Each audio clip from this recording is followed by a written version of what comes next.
Assalamualaikum warahmatullahi wabarakatuh. Selamat pagi Ananda semua. Minggu ini kita akan melanjutkan materi kita pada bab elektrokimia. Kalau minggu kemarin kita analisis, di sini terjadi perubahan energi listrik menjadi energi kimia. Jadi kita memanfaatkan energi listrik untuk menghasilkan reaksi-reaksi kimia. Oke, pada sel elektrolisis dia dua komponennya, ada elektroda, ada larutan. Di elektroda sama dengan volta, di anode itu terjadi oksidasi, di katode itu terjadi reduksi.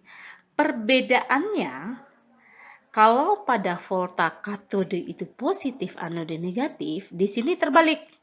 Anodenya yang positif, katodenya negatif. Terus yang kedua, larutan elektrolitnya. Pada volta kita memiliki dua buah larutan untuk masing-masing elektrode. Nah, di sini tidak. Larutan elektrolitnya hanya satu jenis atau satu larutan. Terus jenis elektrodanya di sini dibagi. Kalau di volta tidak. Elektroda itu ada inner, ada tak inner. Inner artinya tidak ikut bereaksi. Sedangkan tak inner dia ikut bereaksi. Yang inner ini ada karbon, platina, dan emas. Sedangkan logam-logam lain atau zat-zat lain itu termasuk pada elektroda tak inner. Untuk sel elektrolisis sebagai berikut. Ini gambarnya ya. Kalau kita perhatikan ini larutannya cuma satu. Dalam larutan ada ion A+ dan B-. Berarti ada kation A+ dan B-. Nah, ini apabila dia lelehan. Tapi kalau dia larutan berarti ada molekul air di dalamnya. Kedua elektroda, katode dan anoda, ini masuk dalam larutan tersebut. Nah, kalau kita perhatikan di katoda. Di katoda ada elektron yang dibawa oleh aliran listrik. Elektron ini akan bereaksi dengan ion A+ atau molekul air. Nah, kalau dia bereaksi dengan ion A+, berarti A+ tambah elektron berubah menjadi logam A. Logam A atau molekul A akan menempel di katode.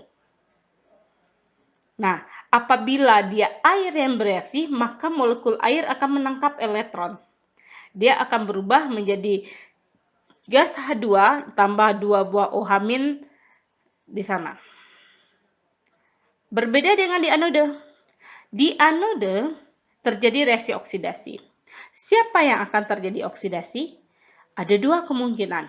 Mungkin anodenya sendiri yang dari logam, mungkin juga ion B-nya. Ingat kembali, elektroda ada dua jenisnya, ada inner, ada tak inner. Kalau elektrodanya tidak inner, artinya dia akan teroksidasi. Berarti X itu akan langsung teroksidasi menjadi X plus N, tambah N elektron. Tapi kalau elektrodanya inner, tidak ikut bereaksi, maka ion B-nya lah yang akan bereaksi. Kita ingat kembali tadi di katoda dan anoda, ada persaingan siapa yang akan bereaksi. Nah, kecenderungan unsur-unsur untuk mengalami oksidasi dan reduksi ini dinyatakan dalam deret volta. Deret volta ini disusun berdasarkan potensial reduksinya. Semakin ke kanan, nilai potensial reduksinya semakin besar.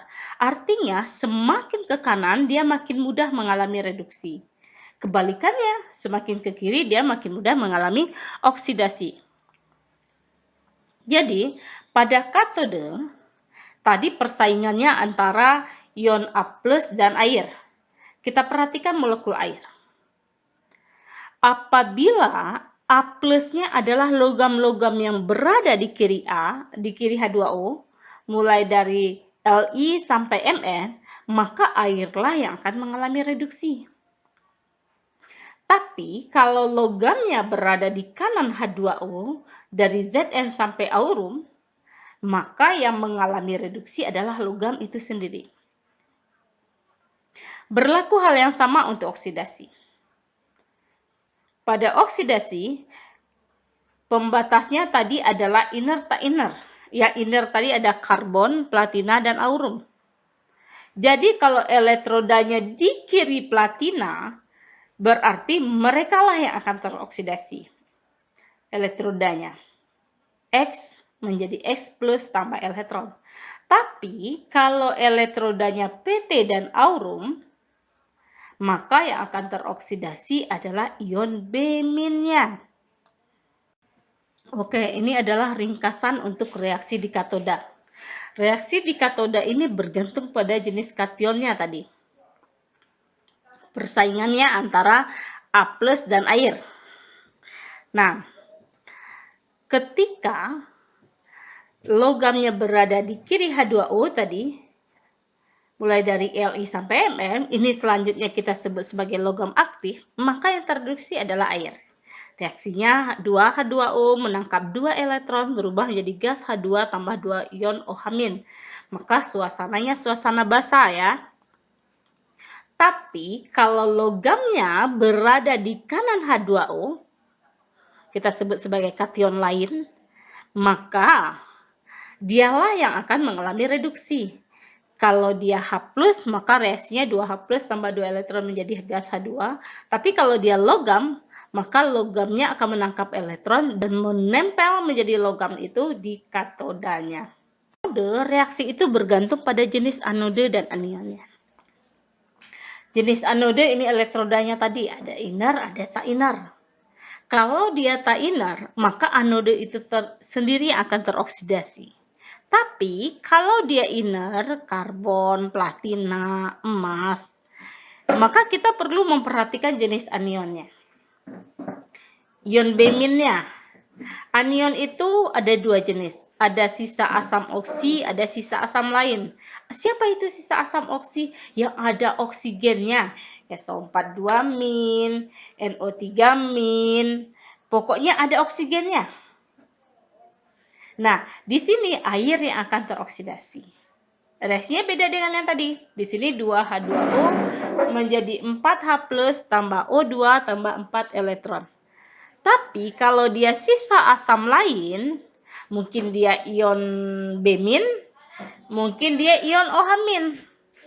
Maka reaksi yang terjadi, kalau dia ion lain, misalkan golongan 7A, 2Br- menghasilkan Br2 tambah 2 elektron. Kalau dia OH-, maka 2 OH- menghasilkan 2H+ tambah gas oksigen tambah 2 elektron.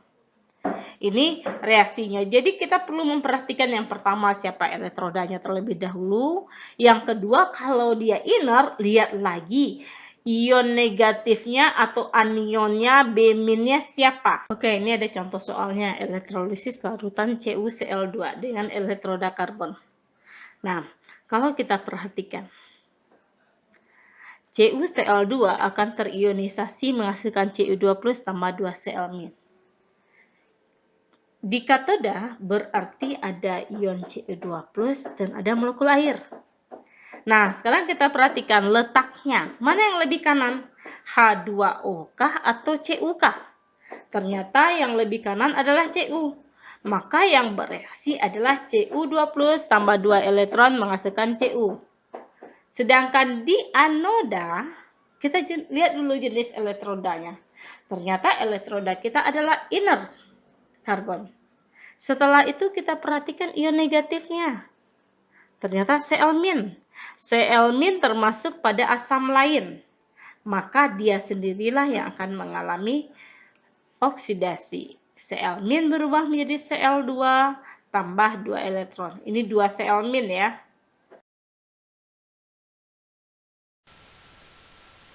Oke, kita lihat contoh soalnya elektrolisis larutan CuCl2 dengan elektroda karbon.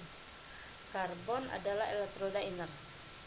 Kita lihat CuCl2 kalau kita ionisasi akan menghasilkan Cu2+ tambah 2 Cl-. Berarti kationnya Cu2+, anionnya Cl-. Oke. Kita lihat reaksi di katode.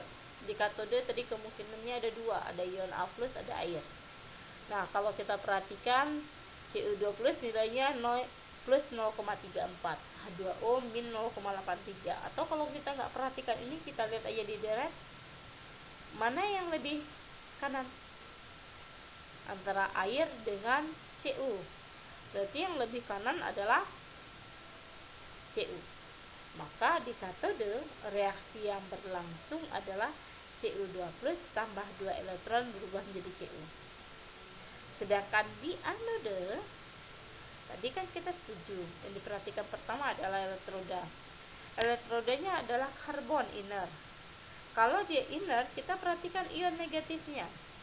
Ion negatifnya berarti di sini adalah sisa asam lain. Maka dia sendiri akan mengalami reaksi oksidasi. Cl- berubah menjadi Cl2 tambah 2 elektron. Ini reaksinya. Ini contoh kedua ya.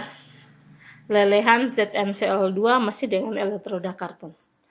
Berarti ZnCl2 akan terionisasi menjadi Zn2+ tambah 2 Cl-. Perbedaannya di sini, di katoda. Di katoda kita tidak perlu lagi membandingkan antara Zn-nya dengan air. Kenapa? Karena kalau dia lelehan nggak ada air, maka Zn-nya langsunglah yang akan mengalami reduksi. Tapi kalau di anoda, kita masih tetap membandingkan apakah elektrodanya inner atau tidak inner. Kalau dia inner, berarti tetap ion B- lah yang akan mengalami oksidasi. Baiklah Ananda, setelah menyimak tayangan tadi, silahkan dikerjakan latihan ini. Ada 3 soal. Reaksi elektrolisis Ki dengan elektroda platina, Ki dengan Fe, dan terakhir AgNO3 dengan elektroda perak.